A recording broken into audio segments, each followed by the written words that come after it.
Yes.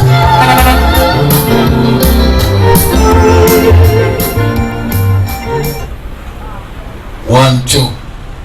Yes.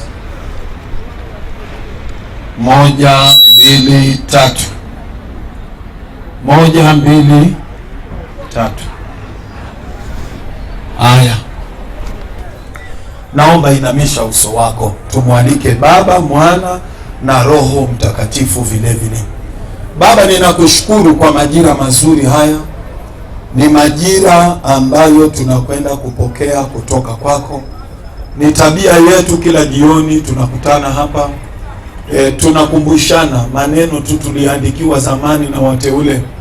Hii Biblia imetusukuma ya kwamba tukae na kuzingatia hayo maneno. Tujifundishe kila wakati tunapokaa 2 watatu, tuweze kuyaongea maneno mazuri ya Mungu yanayoleta utukufu ndani yetu na mbele zake. Basi nashukuru sana kwa wale ambao wamefanya tabia. Kila jioni tuko hapa, tunakuja hapa, tunamega mkate, tunashiriki pamoja, tunaongea pamoja. Baba, ninakudilia zaidi na zaidi ya kwamba tuhifadhiwe, ile neno likaweze kutuhifadhi katika zile njia za nuru. Tutoke kabisa katika njia za giza, tutembee katika njia za nuruni. Asante kwa wale ambao tayari wamefika na wale pia wako njiani wanakuja. Baba wa mbinguni, kila mmoja apate sehemu, ili neno lisitoke tu na likawafikia 2 watatu peke yake. Tunaomba kila mmoja aliyehudhuria ibada ya jioni ya leo aweze kupata sehemu yake. Roho wa Bwana, Roho uliye mtakatifu, Roho uliye mwenye mamlaka na nguvu na uwezo, wewe tumeambiwa ya kwamba ndiye unakaa ndani ya hekalu la Mungu. Hekalu ni la Mungu, lakini wewe unasimamia shughuli zote zinazotendeka ndani ya hekalu. Basi tuongoze hapa, tunakupa full mandate, tunakupa full authority. Tuongoze hapa, tuelekeze katika njia za Bwana wetu Yesu Kristo. Tufundishe mapenzi ya Baba, tufunulie yale yote ambayo yanayompendeza Baba na Mwana, hata na wewe. Tuelekeze katika mambo ambayo yataleta change ndani ya maisha yetu. Asante Roho wa Mungu, asante Jehova, asante Yesu Kristo. Kwa mengi wewe ni mwaminifu, hata ututendee. Kwa jina la Baba na la Mwana na la Roho Mtakatifu, wote tuseme amen. Amen. Basi chukua nafasi yako, alafu jaribu sana kuweka ile distance. Kaa pale, hakikisha maski yako iko vizuri. Bwana Yesu asifiwe sana. Maji, James, punguza yale maji, hilo beseni libaki wazi hilo. Asante. Maji yako pale, unaweza ukanawa mikono yako. Amen. Jaribu sana unakaa kwa ile njia ambayo tumeshauriwa kila wakati. Keep distance. Unanawa mikono pale, maji yako na maski yako hauweki mbali. Nimeona wengi tu kwa kujaribu kuvunja sheria ya kuvaa maski, unakamatwa mara moja, unapelekwa pale kwa posti pale, alafu siku yako inakuwa taabani. Jaribu usiweke mbali kwa ajili ya afya yako na ya mwingine. Bwana Yesu asifiwe sana. Rais wetu alisema vizuri sana, kasema, Bwana, mjali yule yuko nyumbani, yule mke wako umewacha nyumbani, wale watoto wako umewacha nyumbani, wajali. Usije huku town unakaa hovyo hovyo, unakaa hovyo hovyo, alafu unalibeba hilo gonjwa, unampelekea yule mama pale na wale watoto pale. Hilo ni jambo ambalo sio sawa. Naomba tukimbie ndani ya Biblia kwa haraka haraka. Yako mambo tumekuwa tukihimizwa kila wakati, utamu wa kutembea na Roho Mtakatifu, faida za kutembea na yeye. Na pia ninataka nikuelezee jioni ya leo ya kwamba ni kwa huyu Roho Mtakatifu ndio ukweli wa hii Biblia inaonekana. Mungu anadhihirisha ukweli wa neno lake kwa uwezo wa Roho Mtakatifu. Maana yake Roho asipokuwepo haya yote yameandikwa hapa ndani ya hii Biblia, hayawezi kutukia. Yatakuwa ni hadithi, itakuwa ni story, itakuwa tu ni maandishi ambayo hayana tofauti na yale yameandikwa kwa gazeti ama vitabu vingine. Bwana Yesu asifiwe sana. I was talking to a brother mchana wa leo, nikamwambia, unajua ile kitu ambayo inafanya the reality of God haionekani kupitia neno lake, it is because watu hawahubiri the divine word, watu wanahubiri the carnal word. Bwana Yesu asifiwe sana. Ndio maana unakuta wengi wetu tunajigamba na title za mafundisho ambayo tumesoma huko kwa theological school. Mwingine anaitwa doctor, mwingine professor, mwingine anaitwa sijui nani, na hizi doctor na professor na whatever na PhD in theology na whatever, hizi ndio vitu vinamuondoa roho. Anasema basi kama wewe unategemea msaada wa kisomo chako, I have no place to play. Bwana Yesu asifiwe sana. Because inaonekana ni kama sasa umepata kila kitu. Bwana Yesu asifiwe sana. Lakini tukijinyima sisi na tukijifanya wapumbavu. Remember kitabu cha Wakorintho wa kwanza, kitabu cha Wakorintho wa kwanza kinasema ya kwamba Mungu anachagua vile vitu vidhaifu, vile vitu vinyonge. Bwana Yesu asifiwe sana. Anasema nimevichagua vile vidhaifu ili nikaweze kuviaibisha vile ambavyo vimetukuka hapa duniani, ama vile ambavyo vimeheshimika. Bwana Yesu asifiwe sana. Mungu hupenda kudeal na wale ambao wamefika mwisho kimawazo, kimaisha, kila mahali, ili wakati anapoingia anapata mamlaka makuu ya kutukuzwa na kuheshimiwa. Kaa ukijua ya kwamba Mungu mahali popote anapotembea anajitafutia utukufu. Bwana Yesu asifiwe sana. Hivyo ni vita ambavyo viko katika ulimwengu wa roho. Wewe unaweza ukaniuliza, hivi kwa nini Mungu anajitafutia utukufu? Wewe huelewi, kwa sababu ulimwengu wa roho unapigana, unang'ang'ana, unashindana. Bwana Yesu asifiwe sana. Ndio maana chochote Mungu anachofanya lazima utukufu umrudie, ushindi umrudie. Wale ambao wameinuka kupingana na yeye, wale ambao wameinuka wamesema hata sisi tunataka tuvikalie viti vikuu, sisi pia tuwe miungu. Bwana Yesu asifiwe sana. Hii ndio sababu Mungu anajitafutia utukufu. Anasema yuko wapi yule ambaye anasoma habari za nyota? Yuko wapi yule ambaye anapiga ramli? Wangapi tunaelewana vizuri? Wako wapi? Siwajitokeze basi. Labda wanaweza kushinda, labda wanaweza kufaulu. Situmpigie Bwana Yesu makofi ya utukufu. Ndio maana ndugu yangu, inabidi kwa chochote unachofanya patia Mungu sehemu yake, nyenyekea. Ndio maana hili jambo limetawala ndani ya Biblia, nyenyekea. Ndugu yangu, huwezi kumuona Mungu kama hutaenda chini. Mpatie Mungu nafasi, give God room, give God space, aweze kujionyesha ndani yako. Haleluya. A troubled mind will never see God. God wants a peaceful mind, kwa sababu a troubled mind will never hear the voice of God, will never see God in action. Situmwongeze Bwana Yesu makofi ya utukufu. Imekupasa ndugu yangu uwe ni mtu mtulivu, uwe ni mtu umenyamaza, uwe ni mtu umeamua, Baba wewe tangulia, mimi niko nyuma. I want us to read somewhere. Nataka leo tupate mafundisho fulani mahali. Haleluya. Haleluya. May God bless you, may God bless you. Wangapi wamekuja ili kusikia kutoka kwa Yesu? Wanasema nimekuja kusikia kwa Yesu, sijakuja kusikia kwa pastor. Haleluya. Nimekuja kusikia kwa Yesu. Pastor ni chombo tu ametumiwa. Haleluya. Maandiko inasema wazi, wale watakao wapokea wamenipokea mimi.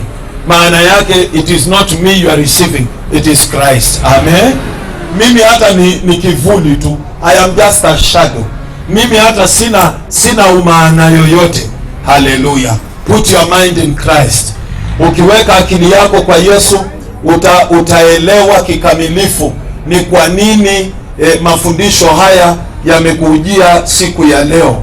Kwa nini yamekujia siku ya leo? Tusome kitabu cha John 17. Wacha tuanzie kitabu cha Wakorintho wa kwanza 3:2.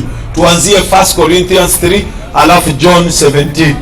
Hayo ni maneno mawili ama vitabu viwili tunaenda kusoma jioni ya leo, na ukae ukijua focus yetu bado inalenga kwa Roho Mtakatifu. Ndugu yangu, tunataka tujue kwa nini lazima tuweke akili yetu kwa Roho. Pasipo kuweka akili yetu kwa Roho, ule uungu, tunaweza tukajua Biblia lakini hatuwezi kuweka imani kwa uungu. Uungu ni tofauti na maneno ya Biblia. Bwana Yesu asifiwe sana. When we talk about godliness, we talk about his power, we talk about his presence. Wangapi wananipata sasa?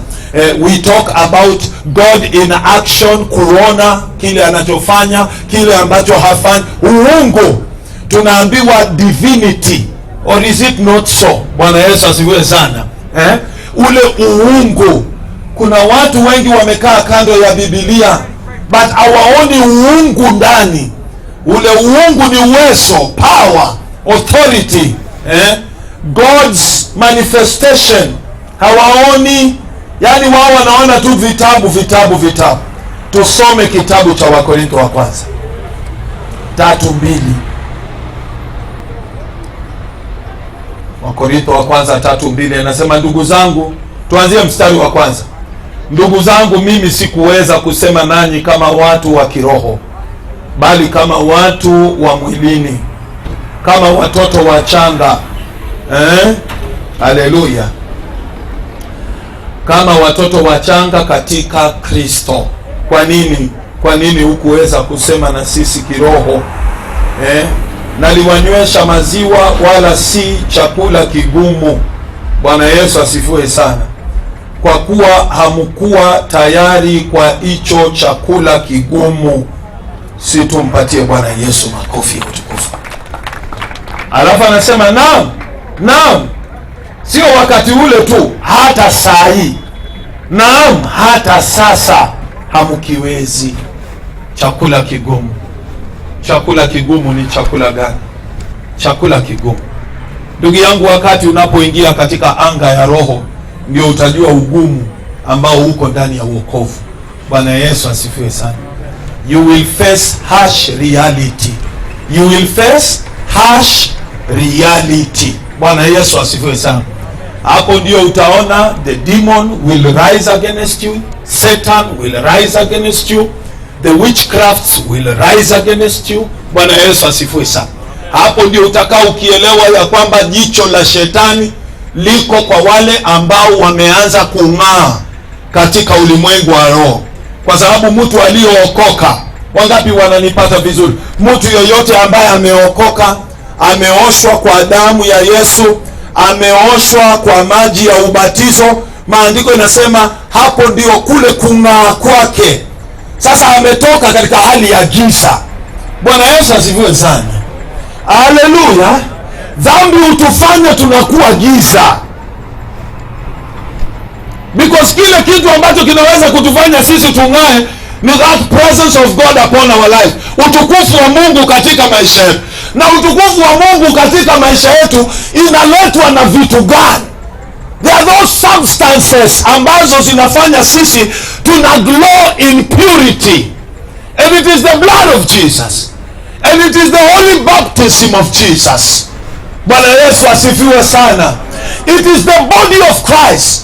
Ndio maana Kristo anasema Mungu anatusafisha ndani na nje. Yeye aliyetusafisha nje ndio huyo aliyetusafisha ndani. Bwana Yesu asifiwe sana. Haleluya. Ndugu yangu, sabuni ya Omo, sabuni ya Panga soap, Lifebuoy haiwezi kutufanya sisi tung'ae kwa ule mng'ao wa kiroho. Tunaweza kung'aa tu kwa mng'ao wa kawaida, mavazi, sura. Bwana Yesu asifiwe sana. Lakini tunaambiwa Bwana kuna ule mng'ao wa kiroho, ambao hata viumbe vya kiroho wakituangalia katika zile ramani zao za kiroho wanatutambua. Wanasema huyu ni wa fulani, huyu ni wa fulani, huyu ni wa fulani. Haleluya. Bwana Yesu asifiwe sana. mng'ao wa kiroho. Ule mng'ao wa kiroho ndio unasababisha hata mapepo, wachawi, waganga wanasema fulani hagusiki. Tayari yule ni mali ya mwenyewe, yule ameoshwa na viungo ambavyo vinaleta utukufu wa Mungu ndani yake. Bwana Yesu asifiwe sana. Fulani hagusiki. Mapepo yalimjua Yesu zamani, walipomwangalia tu. Hakuna mahali Yesu alitembea akijitangaza mimi ni mwana wa Mungu. Walimjuaje? Waliona mng'ao.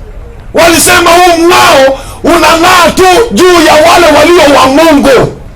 Nebukadneza alikuwa ajui siri ya rohoni, lakini alipoona kiumbe cha nne akaona mng'ao juu yake, alisema mbona nimeona mwana wa Mungu. Bwana Yesu asifiwe sana. Tumpatie Bwana Yesu makofi mazuri sana. Ufalme wa Babylon ulikuwa wa miungu na miungu. Mwanzo ulikuwa wa uchawi wa kila aina, na hiyo ndio siri ilipatia Nebukadneza kuelewa this was a sign of God. Waliweza kudistinguish between vile viumbe vya giza na vile viumbe vya rohoni vilivyo vitakatifu. Mtu asikudanganye. Mchawi anaelewa huyo ako gizani, huyo hako mahali patakatifu. Mganga anaelewa. Viumbe vya rohoni wanaweza kudistinguish. Hawa ni wale ambao wametembelewa na Mungu, wamebadilishwa na Mungu, wameoshwa, wamepitia the process ya kutengenezwa. Wanaweza kuelewa. Watu wa rohoni wanaelewa. Watu wa duniani hawaelewi, kwa sababu mambo haya yamefichwa kwao. Hekima hiyo imefichwa kwao. Wana hekima ya kutengeneza magari na mandege na maroketi yanakwenda mpaka kwa mwezi, lakini vya rohoni wamenyimwa. Haleluya. Bwana Yesu asifiwe sana. Sio, tumpatie Bwana Yesu makofi ya utukufu. Sasa ndugu yangu, wakati unapokuja katika mambo ya rohoni, hapo ndio sasa unatambua the harsh reality of salvation. Sio mambo tu ya kuishi mahali pazuri na kubarikiwa na pesa nyingi na kujenga manyumba.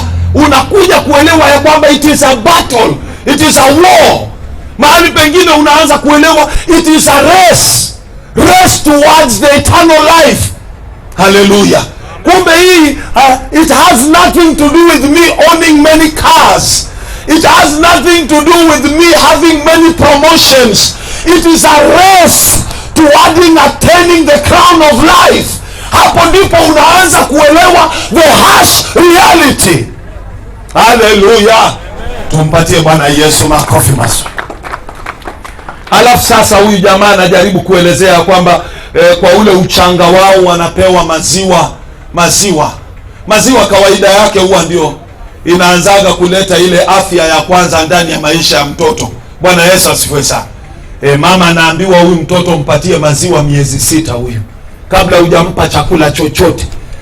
Baada ya miezi 6 sawa, unaweza ukaanza kumpatia viazi kidogo, ndizi, lakini kwanza hii miezi 6-7 atandike maziwa. Bwana Yesu asifiwe sana. Maana yake ni chakula cha kwanza ambacho kinaleta ule uhai wa mama. Mama anamsaidia mtoto katika kukua. Vile ile maziwa ina madini, tunaambiwa iko na minerals. Bwana Yesu asifiwe sana. It's very nutrition. Inaingia kwa mwili wa mtoto, inamsaidia kukua, kwa sababu kuna viumbe ndani yake bado havijakomaa vizuri kufanya digestion. Bwana Yesu asifiwe sana. Kuna viungo ndani, kuna organs ambazo haziwezi kudigesti chakula kigumu. Maana yake anataka tu sasa vile vyakula vinyororo. Haleluya. Kuna wamama wengine wanaelewa bwana, hata baada ya miezi 6 hawaanzi na vyakula vigumu, wanaleta uji, wanaleta Cerelac. Bwana Yesu asifiwe sana. Chakula kigumu mtoto ataanza kugonga baada ya mwaka. Hapo ndio kidogo anawekewa ugali ule kwenye supu, ugali mpaka unakuwa kama uji. Bwana Yesu asifiwe sana. Amen. Sasa unakuta kuna Wakristo sasa hivi they cannot face the harsh reality about the spiritual world, ya kwamba kuna kugongwa. Haleluya. Kuna mambo yako kufungiwa na wewe ung'ang'ane mpaka ufungue. Bwana Yesu asifiwe sana. Haleluya. The harsh reality ni kwamba you will never have victory in the spiritual world mpaka ndugu yangu uonyeshe uwezo juu ya hivyo vitu. You must prove your power over those things. You will never have that simple victory. Hallelujah. God will let you battle things without he himself involving himself. Anakuambia pambana nayo, ng'ang'ana nayo. Hallelujah. That is the harsh reality of the spiritual world. Huo mwili wako ambao unaanguka na wanawake, ndugu yangu, pambana nao. Hicho kinywa chako ambacho kinaongea uongo, pambana nao. Marafiki wa kale ni kweli walikuwa wazuri, but we must gain that courage to tell them kuanzia leo mimi na nyinyi X. Bwana Yesu asifiwe sana. That is the harsh reality. Wewe ni nuru, wao ni giza. Waambie Bwana, tulitembea pamoja kwa muda, lakini kwa sababu nimevuka ng'ambo ya pili, mimi na nyinyi the harsh reality. Bwana Yesu asifiwe sana. Bwana Yesu asifiwe sana. Kuna mambo mengine hata ndani ya nyumba yako utapiga marufuku ndugu yangu. Ile gharama uliingia kununua CD machafu utachoma. Picha uliweka kwa ukuta kule, picha za watu ambao ni wavuta bangi, wanawake tupu utazing'oa. Harsh reality. Kuna makofia ulikuwa imeandikwa Bob Marley, utatupa, utagaramika my friend. The harsh reality. Hallelujah. Bwana Yesu asifiwe sana. Nilisikia mzungu mmoja akisema, you will never see change out there until it begins with you. You will never see change out there until it begins with you. Bwana Yesu asifiwe sana. The reality of change, you cannot see it katika kazi yako, katika ndoa yako, katika biashara yako, katika kazi yako, until you yourself have totally changed. Because God's blessings will always be upon us, through us and from us. Bwana Yesu asifiwe sana. Wangapi tunaelewa hiyo kitu? Mungu hawezi kutoa baraka nje yetu, baraka zitatokea ndani yetu. Kila kitu alisema kwenye kitabu cha Deuteronomy 28 kuanzia mstari wa kwanza mpaka 14. Everything will come through us. Katika mikono yako nitabariki kazi yako, katika uzao wako wewe mwenyewe nitabariki. Bwana Yesu asifiwe sana. Ndani yako wewe kutakuwa na baraka tele. Upon you, juu yako kutakuwa na baraka tele. Anayekugusa anaisha, anayekubariki anabarikiwa. Haleluya. Situmpatie Bwana Yesu makofi. Swali langu jioni ya leo ni hili: do you see change in your life? Do you see change? Do you see change? Na ndugu yangu, uchungu wa kweli, you will never see change as long as sin exists in your life. That is the harsh reality. As long as sin is still there, you will never see change in your life. Hallelujah. Hallelujah. Hallelujah. Nimemwambia ndugu yangu asubuhi, amenipigia simu. Niambia, Pastor, why? Huu ni mwaka wa 5 niko ndani ya wokovu. Kwa nini sioni mabadiliko? Nikamwambia, let me tell you the naked truth. If you put holiness and sin in the same plate, Bwana Yesu asifiwe sana, sin will attract you more than holiness. I'm telling you the truth. Mungu alijaribu hiyo. Aliweka dhambi na utakatifu kwa Garden of Eden. What happened? Adam na Hawa walikuwa attracted more to sin than holiness. You can never put sin and holiness in the same bag, in the same table. Maandiko inasema Hawa alipoangalia lile tunda akaona linatamanika kukula na linafaa kwa hekima, alikamata. Na alipoangalia mti wa uzima aliona nini? Hakuona kitu. You will never put sin together with the holiness and you survive. Hawezi. Na wacha nikwambie ukweli mwingine, uchungu wa mwisho. Hallelujah. You put sin together with the holiness. Ndugu yangu, holiness has no power over sin. Holiness will run away from sin. Holiness will run away. Hallelujah. But the good thing is, if you accept holiness, you will kill sin. If you accept holiness, you will kill it. You will kill sin. But if you accept sin, you will kill holiness. Hallelujah. Amen. Baraka zetu hazitokani na mchungaji kutuwekea mikono kila wakati.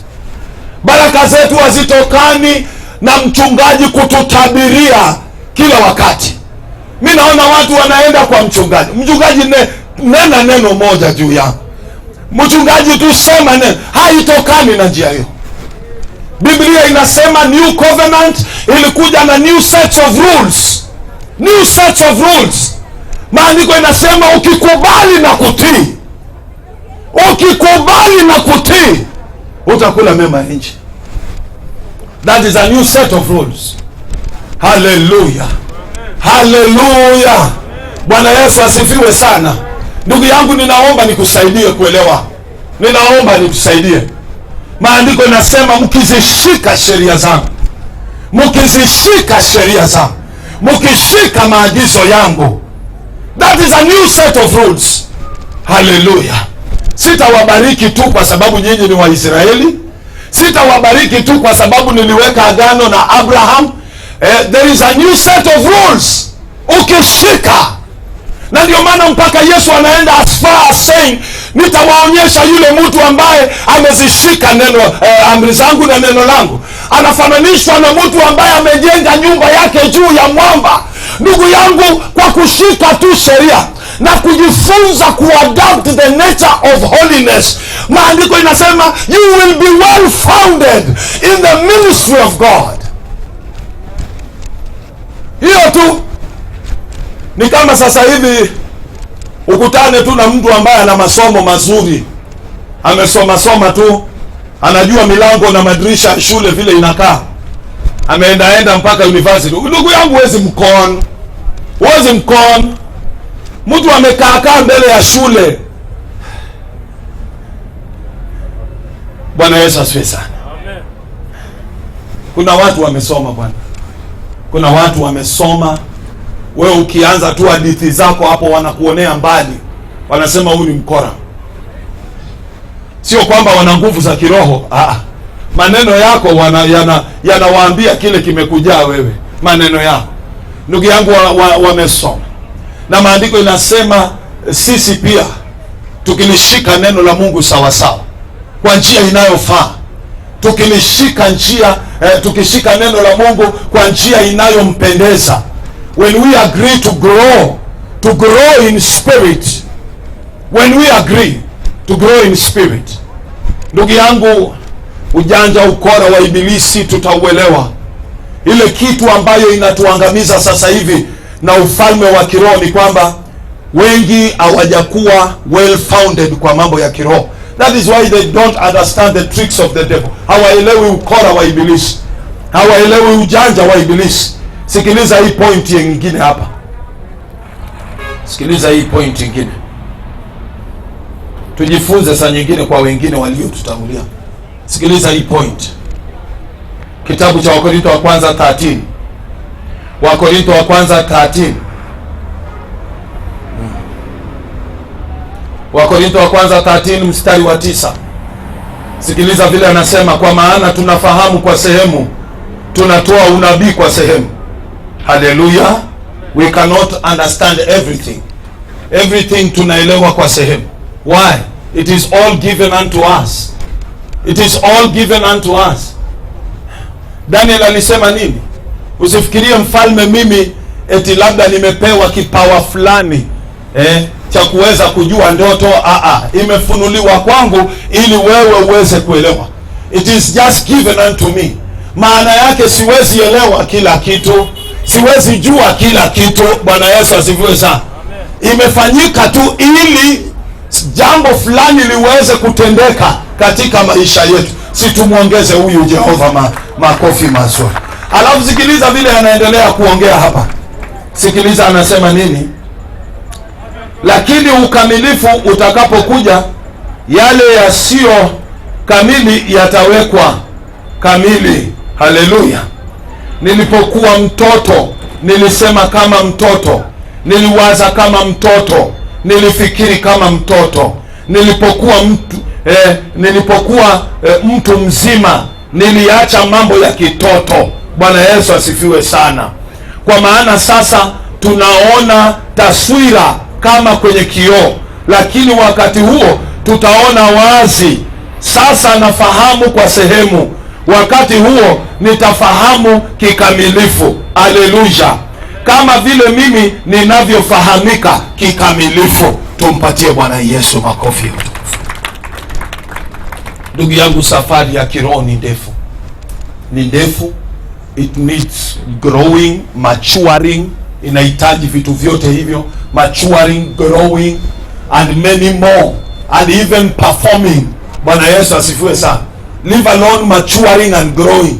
Inahitaji hata ufike mahali unaweza ukafanya mambo, wacha tu kuyategemea ya rohoni, bali unaweza kutumia msaada wa kiroho na hekima ya kiroho na uwezo wa kiroho kutatua mambo yako, kutengeneza mambo yako, kusimamisha mambo yako. Bwana Yesu asifiwe sana. Kanisa haijawekwa tu pale miaka nenda rudi. Sisi ni wakwenda kuombewa, sisi ni wakwenda kufanyiwa, sisi ni wakwenda kuonewa, sisi ni wakwenda kusuluhishiwa, bali imewekwa pale yani kwa muda ukae kwa utoto, lakini kwa muda huo umekamilika. Bwana Yesu asifiwe sana. Huo umekamilishwa kwa muda. Na wengi tumekaa kanisani, wengine 10 years, 20 years, na ndugu yangu, not even a single one anaonyesha tabia za kukamilika. Bwana Yesu asifiwe sana. Tabia za kuanza kuelewa. Why? There is no true literature out there. Wengine hata hawana makusudi hiyo. Wengine hawana hiyo makusudi ya kwamba tuweze kukomaa. Mtu anataka mkae hadi hiyo ndio aweze kuchuna chuma. Anachuma kutoka kwenu kila wakati. Amewafanya kitega uchumi. Nyinyi ndio mnamlisha yeye. Haleluya. Mnamtajirisha yeye. Usiseme mchungaji unaongea vibaya. Hapana. Yalionekana tangu Agano la Kale. Hawa makuhani kazi yao ni kula kondoo wangu. Hawataki kuwalea wanone. Hata wengine wakivunjika miguu hawataki kuwaponya. Hawataki kutibu majeraha yao. Bwana Yesu asifiwe sana. Wewe kama mchungaji ama mtu aliyeokoka, lengo lako mbele za Mungu ni nini? Makusudi yako ni nini? Is it to see the church growing and performing? Maturing. Leo hii tumekuwa na usembe wa performance. Biblia inataka tuwe nuru na tuangaze nuru. Wacha tu kukua nuru na nuru iangaze. Bwana Yesu asifiwe sana. Biblia inataka tuwe chumvi, na chumvi ambacho ni kiungo kinachotumika na kutegemewa na kila mmoja. Bwana Yesu asifiwe sana. Mpaka Biblia inasema ni taa gani iliyowashwa ikawekwa chini ya pishi? Taa gani iliwachwa ikawekwa chini ya pishi? Taa ikiwashwa inainuliwa juu iwaongoze kila mmoja. Hallelujah. Are we seeing these outcomes katika wokovu wetu? Tunaona haya matokeo. Haya matokeo yanaonekana katika wokovu wetu. Sikiliza. Kitu chengine hapa. Nikubariki nacho. Nikubariki nacho hapa. Anakasirika kwa jambo moja. Anasema watoto nyinyi bado ni watoto wachanga. Nyinyi hata hamjafika mahali mnaelewa chochote. Ni watoto wachanga. Tusome kitabu cha Waebrania 5:12 12:14, Waebrania 5:12-14. Uchanga wa kiroho. Hii ndio vitu inafanya we are not getting results spiritually. We are not getting results spiritually. We are not. Nimesikia uchungu sana. Wako wapi wale watu ambao walikuwa wakihubiriwa hii Biblia, wanasema Yohana, tufanye nini tuokoke? Wako wapi hao watu? Why is not the Bible bringing the same results today? Kwa nini hii Biblia ileti hiyo results? Bwana Yesu asifiwe sana. Mapolisi, watoza ushuru, mpaka wanakemewa, msishtaki watu kwa makosa ya uongo, toshekeni na mishahara yenu. Bwana Yesu asifiwe sana. Why is not the Bible working today? Kwa nini haileti hiyo results? Malaya wanakuja wanalia kwa miguu ya Yesu, mpaka wanatoka hapo wameokoka bila hata kuongea chochote. I am so bitter and I want to see that result today. Mimi nataka kuona hiyo result. Hii dhambi tutaigonga mpaka watu watubu. Hiyo ndio kitu Mungu anataka. That was the purpose of the good news. That was the purpose of the new covenant, New Testament. Watu watubu dhambi zao. Zamani zile za ujinga Mungu alijifanya kana kwamba haoni, lakini sasa anaamuru kila mtu atubu. Atubu. Wewe unataka kuweka kanisa na magaidi. Ndugu yangu, magaidi watalimeza kanisa. Wacha nikwambie ukweli. Ukiulizwa kwa nini mchungaji unakubali mbuzi na kondoo wanakaa pamoja, unasema unajua Paulo alisema tujifanye kama mbuzi ndio tuokoe mbuzi. Mbuzi watakumeza. Si wanameza hii makanisa leo? Mbuzi wanameza. Wewe unajua kuna wamama wanatoka huko nje hata hawajui kuvaa maminiskati, wanafika kanisani wanakuta wenzao wamejidunga ndani. Anasema kesho nitakuja na yangu. Wamama wanatoka reserve kule, makanisa ina adabu. Wakifika Nairobi wanaogopa kuingia ndani ya makanisa. Anaingia siku ya kwanza anasema nitakaa hapa mpaka siku nitarudi reserve. Turudi kwa kanisa yetu. Bwana Yesu asifiwe sana. Haleluya. Kwa nini mpaka leo hii unaweza ukatoka hapa Nairobi ukaenda nyumbani, unajaribu kumuelezea baba yako vile umepata uokovu kwa makanisa ya town. Wanakuambia makanisa ya town haina uokovu. Uokovu iko huku kwetu huku. Wajaribu kuchanganya watoto wachanga, hii ndio unawapa mamlaka katika mambo ya kiungo. Watakudisappoint. Niliona Bahati ameandika kwa Facebook, anasema amewacha kuimba nyimbo za gospel kwa sababu gospel industry imechafuka. Sasa amerudi kwa secular. Nikauliza, ni wakina nani walichafua kama sio wao?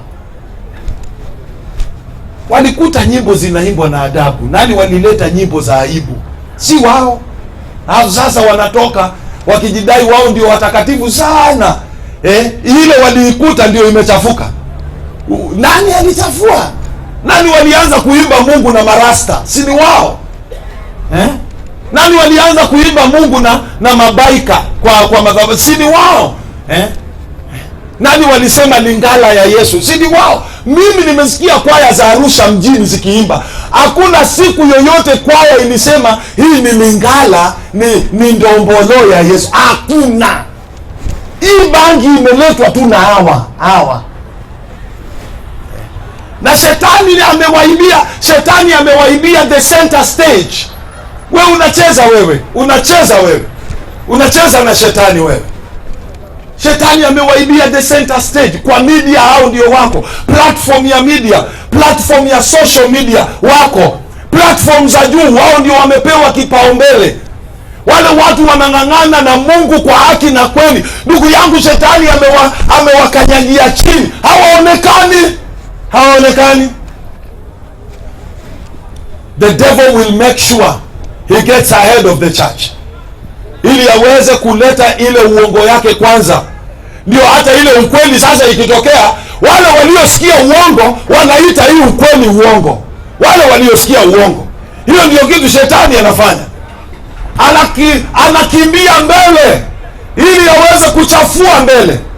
Mimi nasikia yuko jamaa mmoja anaitwa Nimrod ndani ya Biblia. Nasikia kuna jamaa anaitwa Nimrod. Bwana Yesu asifiwe sana. Huyu shetani alimtumia mapema, kwa sababu tayari kulikuwa kumeshatokea hadithi za mama atakuja kuzaa mtoto. Bwana Yesu asifiwe sana. Kuna mama atakuja kuzaa mtoto, na huyo mtoto ataitwa mwana wa Mungu. Shetani aliiba hiyo picha akaweka kwa Nimrod. Huyo ndio alikuwa mfalme wa Babel. Wakati Nimrod alipokufa, mke wake akasema, Nimrod alinikujia kiroho, akalala na mimi. Hii mimba mnaona ni mimba ya mtoto mtakatifu. Sasa yule mke wake akaitwa Malkia wa Anga. Wangapi wananielewa vizuri? Malkia wa Anga. Mtoto wake akaitwa mteule wa Mungu, sababu Nimrod yuko mbinguni. Sasa mtoto amezaliwa kupitia Nimrod, na hiyo sasa ilikuwa ije itendeke kwa Maria na Yosefu na Yesu Kristo. Sasa upagani ukaanza. Hata hizi mnaona hiyo picha ya mama na mtoto ilianza wakati wa Nimrod. Hiyo mnaona eti kumewekwa statue. Ukiingia Katoliki pale kuna ka statue ka mama amebeba mtoto. Hiyo ni picha ya mke wa Nimrod na mtoto wake. Ilianza wakati huo. Tunaelewana vizuri?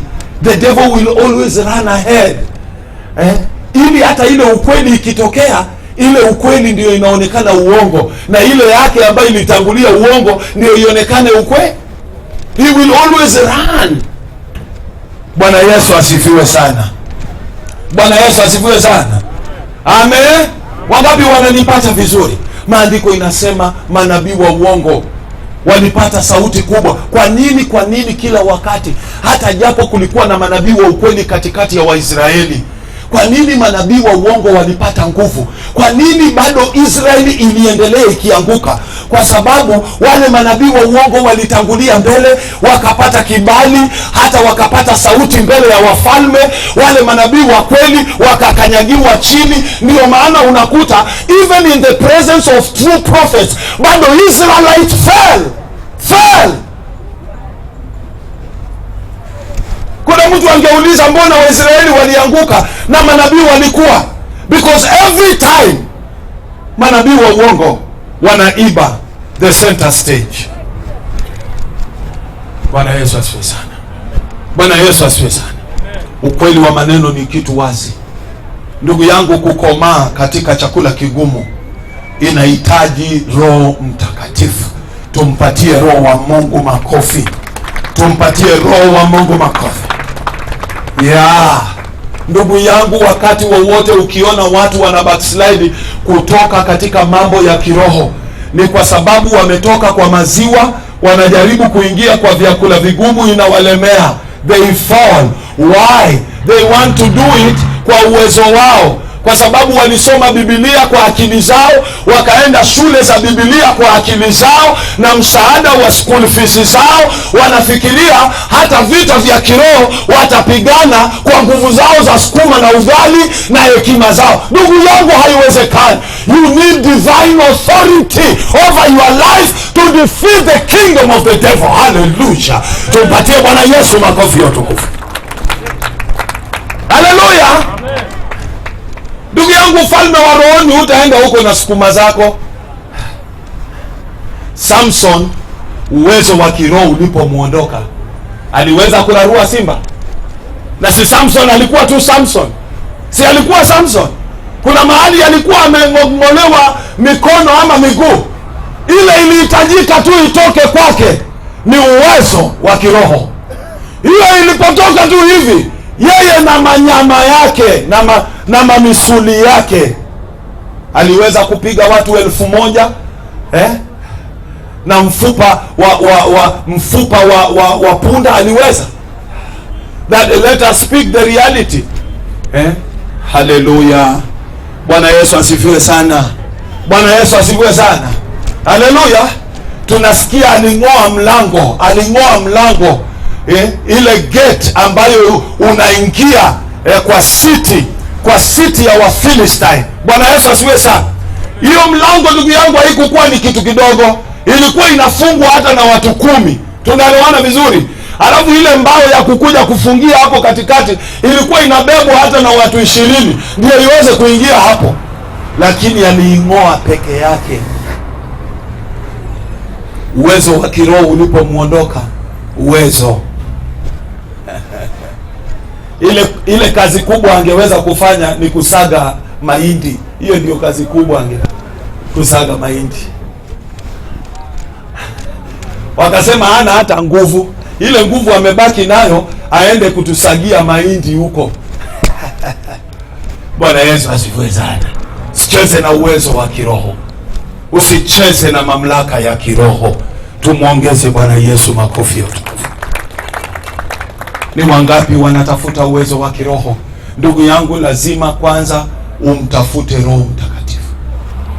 Unaona hizo shida ambazo zimekuinukia, you will never put them down with your plain words, maneno makavu ambayo hayasukumwi na mamlaka ya kiroho. Haleluya. There is spiritual command na kuna command ya kawaida. Wana wa Skewa walitoa command ya maneno ya Biblia. Bwana Yesu asifiwe sana. Paulo alitoa uwezo ukisukumwa na mamlaka ya kiroho. That is the difference between wale ambao wamejazwa na neema ya Mungu na wale wanaongea maneno matupu. Mimi nimeona watu wanajua kurusha maneno makavu kwa Facebook. Kwa Facebook bwana, utakuta watu wameandika maneno ya Mungu. Laiti tu hayo maneno yangekuwa na upako, ndugu yangu, yangekomboa kila mtu ndani ya Facebook. Hayo maneno yangekuwa na uwezo, yangekuwa na upako, ndugu yangu, yangekomboa kila mtu ndani ya Facebook. Lakini ni maneno mazuri, well written, mpaka wanatoa verses. Bwana Yesu asifiwe sana. But the only thing ambayo inashinda hayo maneno kuactivate into reality, it is the power behind it. Hallelujah. Yule anayoyatamka, what does he possess in him? Ana uwezo wa kuyanena.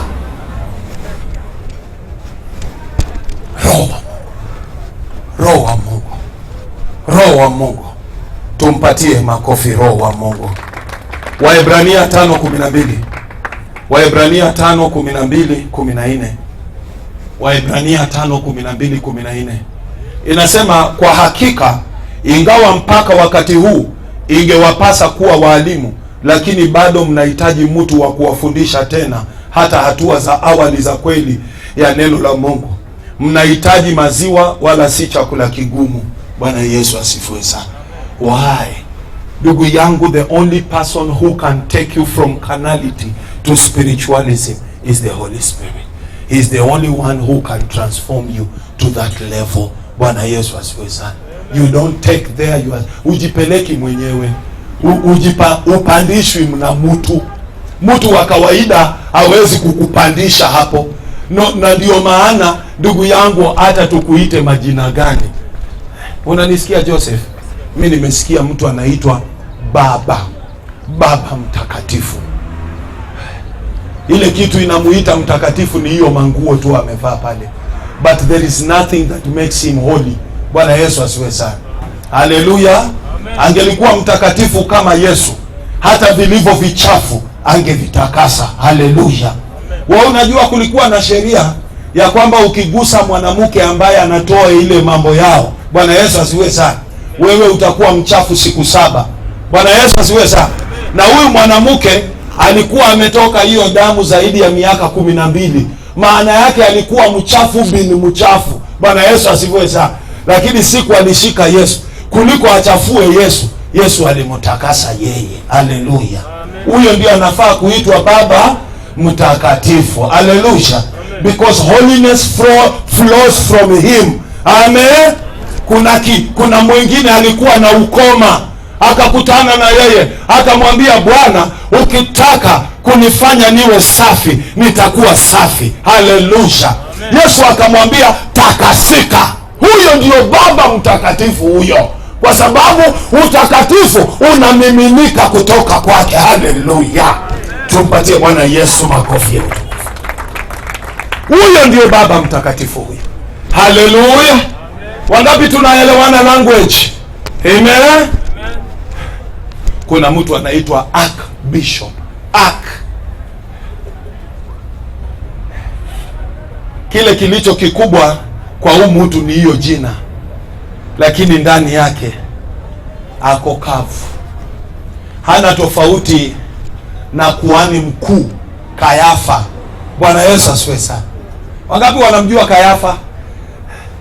Alikuwa na nguvu sana katika kutoa amri na maagizo, lakini uweza na mamlaka alikosa. Zilikuwa na Bwana wetu Yesu Kristo. Haleluya. Na ndio maana hata walipojaribu kuua Yesu, hata walipojaribu sijui kufanya nini, wakaweka wanafunzi ndani ili wahakikishe the name of Jesus will never be preached again. I'm telling you, the name of Jesus is not being preached because we have strong men. Bwana Yesu asifiwe sana.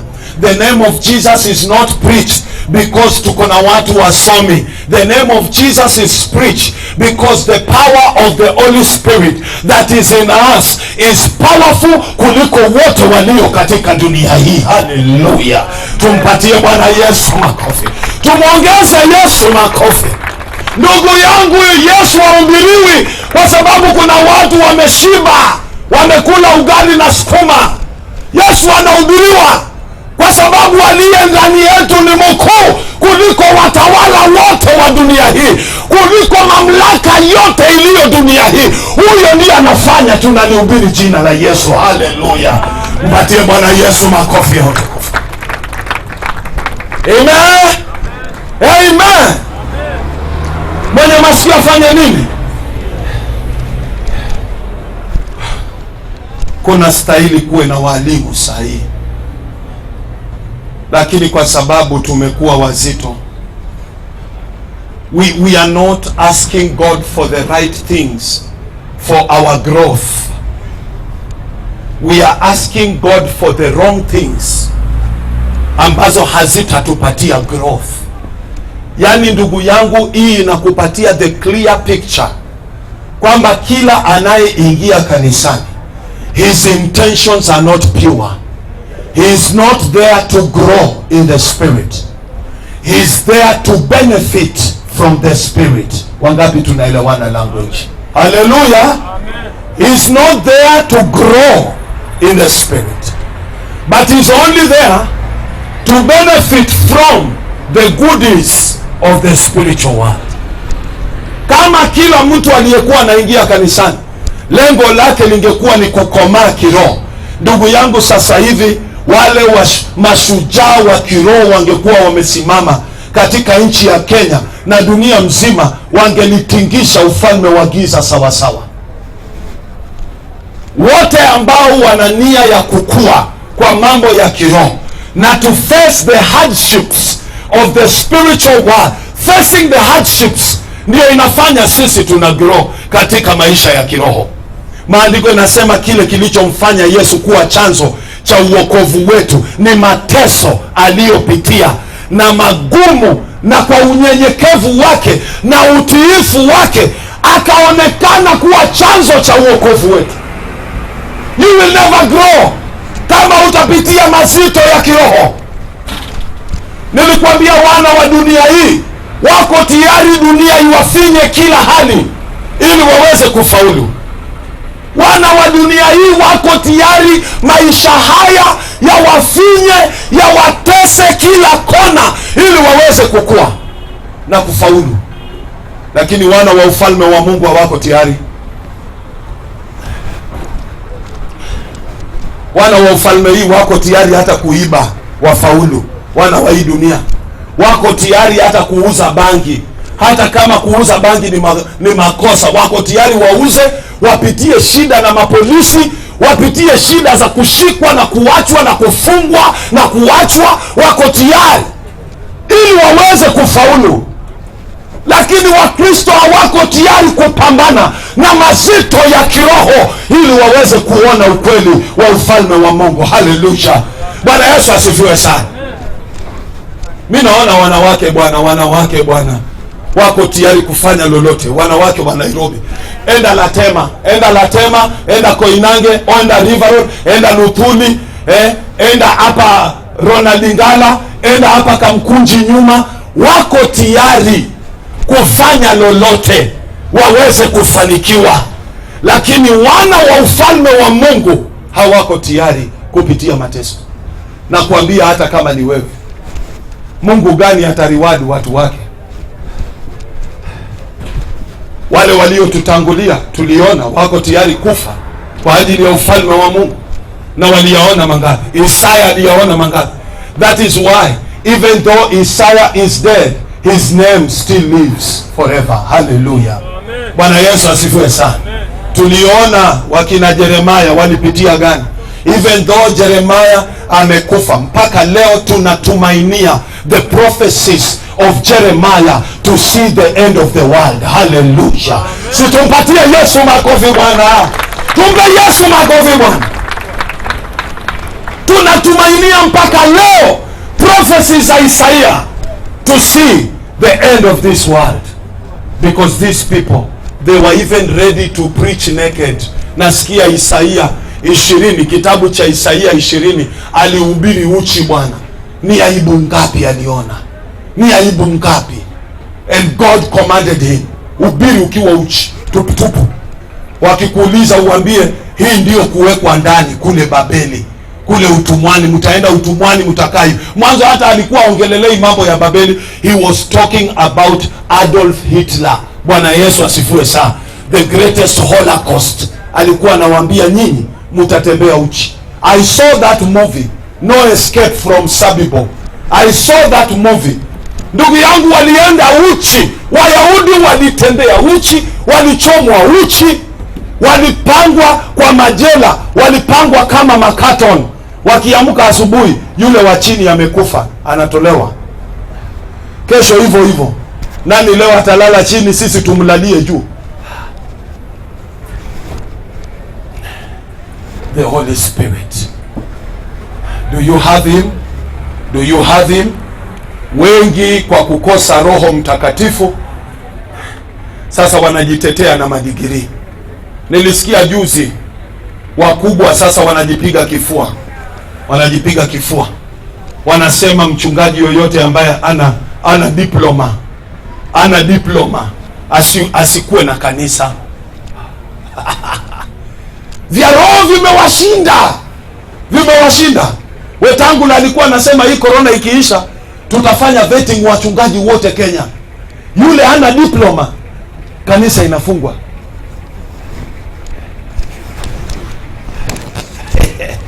Ndugu yangu, hata nikushangaze.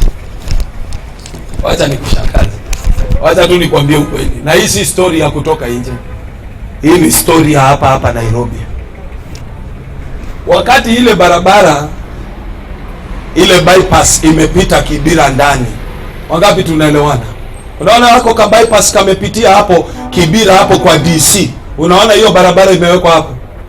Ndugu yangu, kulikuwaga na kanisa ya African Divine. Nasikia African Divine.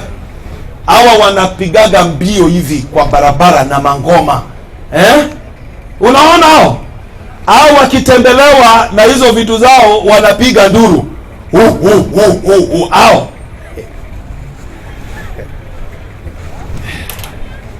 Wakaambiwa bwana, hii kanisa inabomolewa. Wakasema mbomoi.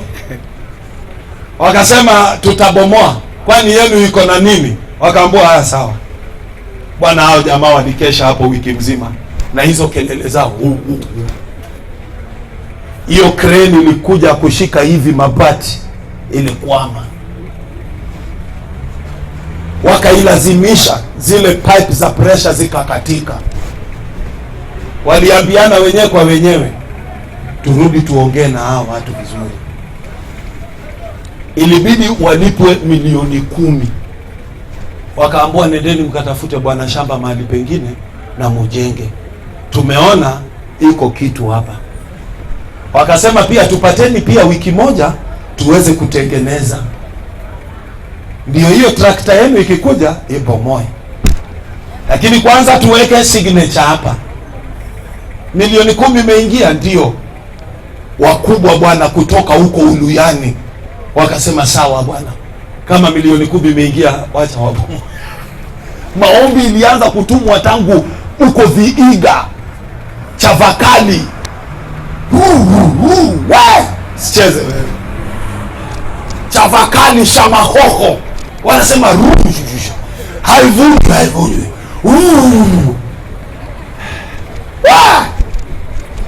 Sicheze na vya rohoni wewe. Kuna watu wanajua ile kitu wanafanya wakiingia rohoni. Wanajua. Hawaendi mchezo. Wewe unapapasa. Wewe unabahatisha. Kuna watu ndugu yangu wakiamua kufanya mambo yao katika ulimwengu wa roho. Nilisikia ile Nyali Bridge Mombasa wakati ilipoinuliwa ilianguka mara 3. No, mara 2. Mara ya 3 wakaitwa bwana wa China. Wakaitwa. Waliingia huko usiku. Hawakuijenga mchana. Wa China hawajengi bridge mchana. Waliingia usiku huko. Rika shangara shangara. Ikasimama. Paka leo haijaanguka. Paka leo. Wahindi waliijenga mara ya kwanza, pup. Wakaijenga tena, pup. Usicheze na watu wa rohoni. Ogopa watu wa rohoni. Na maandiko inasema na uwezo wao huo wote, Roho Mtakatifu ako zaidi yao. Haleluya. Maana yake waliosimama katika roho wanatawala mpaka mbinguni. Haleluya.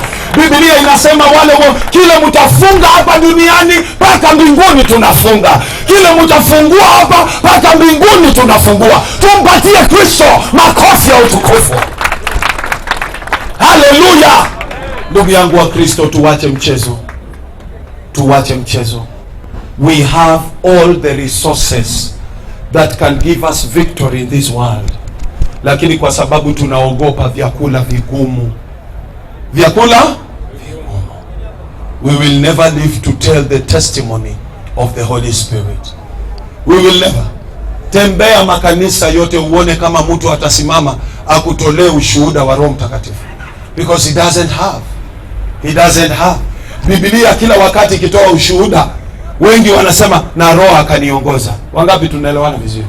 Biblia hii, unasikia wale wanatoa ushuhuda, wanakuambia nilikuwa katika Roho na Roho akaniongeza na Roho akanisemesha. Bwana Yesu asifiwe sana. Simama kwa miguu yako miwili. Nimeongea kuzidi.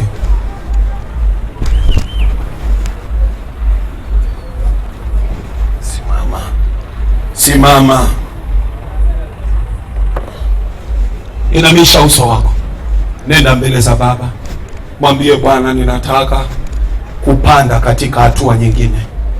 Hatua ambayo ninaweza kukuelewa vizuri. Nikiwa bado ninakunywa maziwa, maana yake hata kuelewa sielewi kitu. Nikiwa bado mimi ni wa maziwa, maana hata siwezi kucommunicate na wazazi. Inabidi wazazi wachukue kazi yote ya kunielewa. Wazazi ndio wataelewa nikitaka chakula. Wazazi ndio wataelewa nikishikwa na haja. Wazazi ndio wataelewa nikiwa mgonjwa. Lakini mimi mwenyewe siwezi kuwaelezea hata mahali ninaumia. Hiyo ndio hali ya wale wanaokunywa maziwa. Watoto wanaoishi kwa maziwa hawawezi kujieleza hata kwa wazazi. Hawajui hata kuomba. They don't know how to communicate with the Father. Lakini Baba, wale wanaokula vyakula vigumu, they in a very good position to communicate with their fathers. Baba, tusaidie. Na jioni ya leo tumejua yule anaweza kutufikisha hiyo level ni Roho Mtakatifu peke yake. It is only the Holy Spirit who can walk with us through that hard life, through that hard condition, through that spiritual life. Only the Holy Spirit. Roho ndiye atatembea na sisi katikati ya vita vikali, katikati ya moto mkuu, katikati ya mawimbi na dhoruba. Huyo ndiyo Roho anaweza kutembea na sisi, Roho wa Mungu, Roho wa kweli, yeye anayetupatia hekima za kushinda katika vita, anayetupatia hekima za kushinda ndani ya moto mkubwa, anayetupatia hekima za kushinda hata tukiwa baharini. Tunapona namna gani? Baba, tunaomba. Peke yetu hatuwezi, peke yetu hatuwezi kufaulu. Wengine tunajikuta ndani ya shida ambazo hatuwezi kujitoa, ndani ya vita hatuwezi kujitoa, ndani ya magonjwa hatuwezi kujitoa, ndani ya hali hatuwezi kujitoa. Lakini Baba, when we walk with the Holy Spirit, He has every wisdom, He has every power, He has every authority, He has every knowledge to set us free. Asante Mwokozi, asante Baba, kwa jina la Baba na la Mwana na la Roho Mtakatifu, wote tuseme amen. Amen. Tumpe Yesu makofi tena, tumuongeze Yesu makofi tena. The power of the Holy Spirit. Inamisha uso, tuzibarikishe sadaka hizi, alafu tuzilete. Baba mwenye uweza, Baba mwenye mamlaka, Baba mwenye nguvu zote mbinguni na duniani na kila sehemu, ninasema asante. Asante kwa yale yote umetutendea, asante kwa yale yote umetufundisha. Kilio chako kikubwa ni kwamba watu wafike level ya kuongozwa na Roho, watu wafike level ya kufundishwa na Roho, watu wafike level ya kuamrishwa na Roho Mtakatifu. Tusipoonja hiyo level, Baba, ni hatari, kwa sababu hata tunaweza kuwa tumekosa kuwa miongoni mwa wale watakaoingia mbinguni, kwa sababu hata wale wanaoingia mbinguni lazima wawe na alama ya Roho Mtakatifu. Wale wanaoitwa wana wa Mungu lazima wawe na alama ya Roho Mtakatifu. Wale ambao wanaweza kutembea katika ulimwengu wa roho, wakutane na Kristo, wakutane na Baba, wakutane na viumbe vitakatifu, Baba, ni wale tu ambao tayari wamefika stage ya kuongozwa na Roho Mtakatifu. Ni yeye tu ana uwezo wa kunyakua roho zetu na kuzitembeza katika anga takatifu na kisha kuzirudisha. Ni yeye peke yake ana mamlaka ya kuchukua roho zetu na kuziwasilisha kwa Baba na hata kuturudisha. Ana uwezo wa kufungua macho yetu tuone mbingu imefunguka, tumuone Yesu, tumuone Baba. Bwana, ni Roho Mtakatifu peke yake ana uwezo wa kutuhakikishia ya kwamba ufalme wa Mungu uko na ufalme wa Mungu unatawala. Ni huyo Roho peke yake. Mtu asiyekuwa na Roho hana uhakika na Ukristo wake. Mtu asiyekuwa na Roho hana ujasiri na Mungu anayekaa ndani yake. Na ndio maana tunapata hata Wakristo wengi, hata wakitembelewa na dhambi, hawana akili ya pili, wanajikuta wamejichafua. Wakitembelewa na majaribu, wanajikuta wameanguka. Mtu aliyejawa na Roho ana uhakika na Roho, ana uhakika na Mungu wake, ana uhakika na imani yake. Mtu aliyejawa na Roho hata anaweza kuzipinga hila na ujanja wote wa Ibilisi. Ninakuomba Mfalme wa ajabu, huyo Roho awe sehemu yetu milele, kwa jina la Baba na la Mwana na la Roho Mtakatifu. Wote tuseme nini? Wote tuseme